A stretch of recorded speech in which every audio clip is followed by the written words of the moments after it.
Join किया। Thank thank you you so so much. Much. आपके देखने वालों को सबको मेरी तरफ से प्यार भरा प्रणाम, बल्कि मैं ये कहूंगा दंडवत प्रणाम, और दूसरा नमस्कार, सत श्री अकाल, अस्सलाम वालेकुम, आदाब। और उसके बाद ये कि आज 26 जनवरी which is very important for our Indian friends, आज उनका मैं बल्कि देख रहा था, काफी खबरें पढ़ रहा था, इस गहमा गहमी है इंडिया में, आज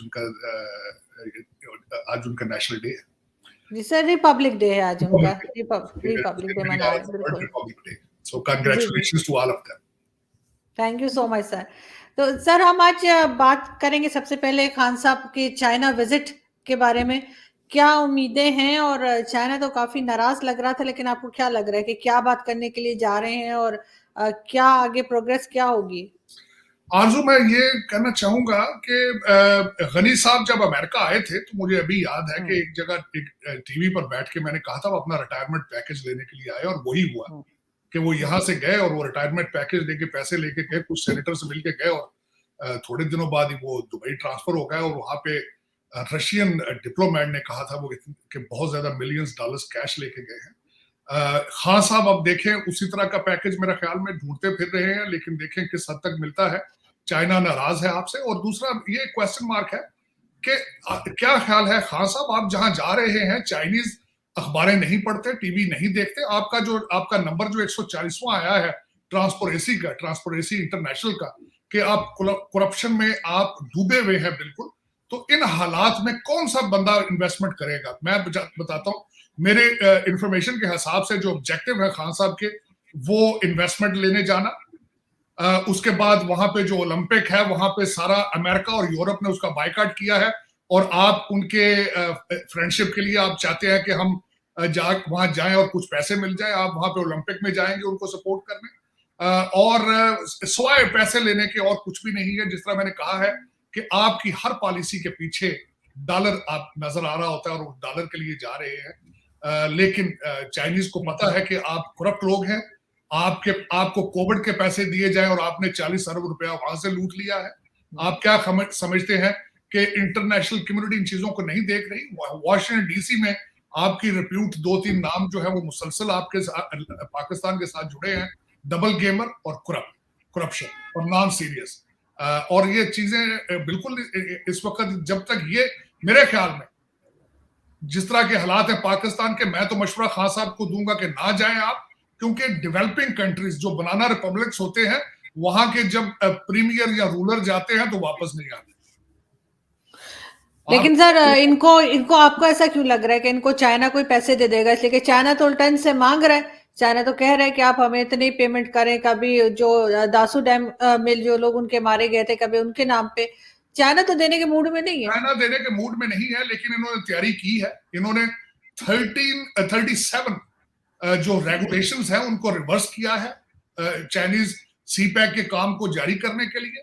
खान साहब ने एक वन विंडो ऑपरेशन, एक मजाक और करने की कोशिश की है, और इन्होंने एक और बनाया प्रिंसिपल, एक असूल बनाया कि every 15 days prime minister will be briefed on CPEC's performance. लेकिन खान साहब अब कहते हैं ना कि अब वो दिन गए जब खलील मियां फाख्ता उड़ाया करते थे। अब मेरे ख्याल में टू लेट। अब ये अगली रजीम जो आएगी वही इस चीज को डील करेगी। आप अब इस तरह करें, तैयारियां करें कि आप वकीलों की फीसें इकट्ठी करें, जो आपके ऊपर केसेस बनेंगे। मेरे ख्याल में हो सकता है वकीलों की फीसें लेने जा रहे हो चाइना, ये भी एक सोचा जा सकता है।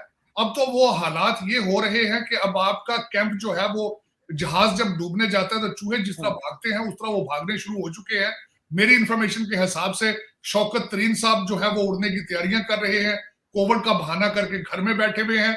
उनका क्लैश मैंने आपको शायद पहले भी बताया था, आपके गवर्नर स्टेट बैंक के साथ उनका पर्सनल क्लैश है, और उस क्लैश की वजह से आपस में उनकी कोई कम्युनिकेशन नहीं है। और आजकल वो भी जो है वो आपके तैयारियां कर रहे हैं उड़ने के लिए।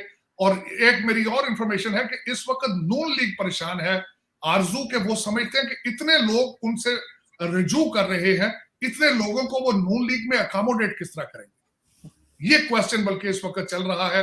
क्योंकि ये मांगे तांगे लोग थे, इलेक्टेबल थे ना, ये पीटीआई के लोग थोड़ी थे। जाहिर है उन्होंने अपनी वापस पार्टियों में जाकर एडजस्ट होना है, उन्होंने नून लीग में एडजस्ट होना है, उन्होंने पीएस पार्टी में एडजस्ट होना है। तो इन दोनों पार्टियों को इस वक्त इशू आ रहा है कि इन लोगों को, पीटीआई को हम किस तरह एडजस्ट करेंगे।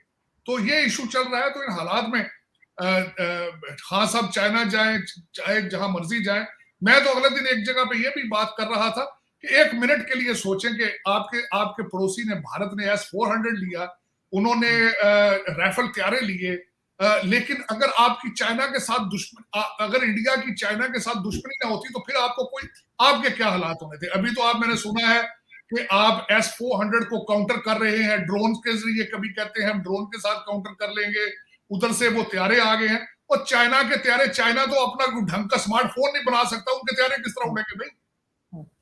बिल्कुल चीज मेरा आजू बल्कि क्वेश्चन मार्क है। आप जहां बैठी हैं या आपके देखने वाले जहां बैठे हैं, एक मिनट जरा नजर दौड़ाएं आपके आसपास चाइना के कितने ब्रांड इस्तेमाल कर रहे हैं आप।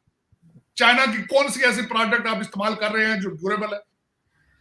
चाइना किस चीज के लिए मशहूर है दुनिया में? कॉपी करने के लिए और फ्रॉड में। चाइना और टर्की के साथ, इनके साथ आपके रिलेशनशिप सिर्फ उनके पीछे एक चीज है कि उनकी कल्चर में जिस तरह आप करप्शन में डूबे हुए हैं, इसी तरह वो करप्ट है। Corruption is part of Chinese culture. आप इसीलिए भाग भाग के चाइना जाते हैं, आप इसीलिए आपकी सारी दौड़ें चाइना लगती हैं। और आपको, बल्कि आप, मुझे अभी भूलता नहीं है कि पिछली दफा वो प्रेसिडेंट शी ने लफ्ज इस्तेमाल किया था, iron friend. Pakistan is iron friend. भाई करप्ट लोगों की देखे ना, करप्ट एक जैसे लोगों के साथ आपकी हम मंगी है, वो भी करप्ट है, आप भी करप्ट है। आप भी कमीशन लेते हैं, वो कमीशन दे के खुश होते हैं आपकी चीजें, लेकिन वो जहां घुसे हैं वो डॉलर बेस अपने इक्तिसादी मुआशी फायदे के लिए घुसे हैं और अपने ऑब्जेक्टिव हासिल करके निकले हैं। ये मुगालता है। आप लोग इस खुशी में ना रहें कि आपकी, वो कहते हैं हिमालय से ऊपर आपकी दोस्ती चढ़ गई है, लेकिन आप ये जो कुछ भी करने वाले हैं, मैं समझता हूँ पाकिस्तान में जो भी फैसले करने वाले हैं, जो सरों पे हाथ रखते हैं, जिस तरह शेख रशीद साहब ने फरमाया था कि हमारे सर पे हाथ था, वही हाथ किसी के गिरेबान पे जाएगा। वो जो हाथ रखने वाले लोग हैं, मेरी उनसे रिक्वेस्ट है कि घंटों में मिनटों में फैसले करें। ये जो फजलुर रहमान साहब एक सूबे में जीत चुके हैं और दूसरा पंजाब के अंदर जो TLP का जो चीजें पक रही हैं, और जिस तरीके से आपके धमाके अनारकली में और दूसरी चीजें शुरू हो चुकी है, आप जल्दी से जल्दी फैसला करें। दुनिया देख रही है। और दूसरा एक सबसे बड़ी बात मैं समझता हूं कि इस वक्त आपके 25 करोड़ लोग मायूस हैं, गुर्बत में पिस रहे हैं। आपने महंगाई उनके सर पे मारी है, दूसरा खंजर आपकी करप्शन का है, तीसरा खंजर साथ अगर दहशतगर्दी का साथ लगा तो मैं समझता हूं कि आप अगले साल इसी ट्रांसपेरेंसी में आप 180 नंबर पर। नहीं, आप बिल्कुल ठीक कह रहे हैं सर, लेकिन साथ ही इनके, जैसे आपने बात की नून लीग की और आपने कहा इनके साथी छोड़ के भाग रहे हैं, उसमें एक शहजाद अकबर साहब भी हैं जो बड़ा पेपर हिला हिला के बताते थे कि जी मैंने नून लीग के खिलाफ जो है बड़ी चीजें जमा कर ली हैं, और अब उन्होंने खुद ही रिजाइन कर दिया है। इसी तरह से इनके कई और लोग भी जा रहे हैं, जिसमें इनके एक नूर आलम खान साहब हैं जिन्होंने कहा था असेंबली में खड़े होके कि सामने की जितनी 3-4 नशिस्तें इनको अगर ECL में डाल दें तो पाकिस्तान संभाला जा सकता है। मैं my head of to Noor Alam. मैं समझता हूं उन्होंने वोकल होके इस दौर में असेंबली के फ्लोर से जो बात कही है, ये इसके बगैर हल नहीं है। जब तक जो करंट रजीम के तकरीबन 500 के करीब लोग, जब तक आप ECL में उनको नहीं डालेंगे, वो पाकिस्तान के हालात नहीं सुधरेंगे। क्योंकि आपकी अदालतों की भी परफॉर्मेंस आपको पता है, आपकी अकाउंटेबिलिटी नैब का भी आपको पता है, मैं हैरान होता रहता हूं। लेकिन उन्होंने एक ऐसी बात कही है कि, और मैं अप्रिशिएट करता हूं कि उन्होंने नेशनल फ्लोर से कहा that is the only solution. आपके एक वजीर ने कहा था कि शायद हम सऊदी अरेबिया की तरह होते तो हम भी पैसे वसूल करते। तो भाई वो फरिश्ते आएंगे, आपके पास पावर है, आप हुकूमत में बैठे हैं। तो अगर हुकूमती पार्टी अगर यह कहे कि काश हम सऊदी अरेबिया होते, तो फिर आपको हुकूमत में रहने का कोई जवाब नहीं है। आपके बारे में जो बल्कि एक और है, मैं जो एक बात भूल गया हूं कि वॉशिंगटन DC में क्या समझा जाता है। इन्होंने बोल के आपको कहा कि आपकी हाइब्रिड गवर्नमेंट है, आपकी हाइब्रिड गवर्नमेंट है। यहां से वॉशिंगटन DC ने, किसी ने CNN पे कहा था कि खान साहब is the mayor of Islamabad. बिल्कुल कहा। बिल्कुल। तो फिर अगर आपका वजीर ये कहे, एक वजीर ये कहे कि काश हम सऊदी अरेबिया होते, तो इसका मतलब है कि यू आर पावरलेस।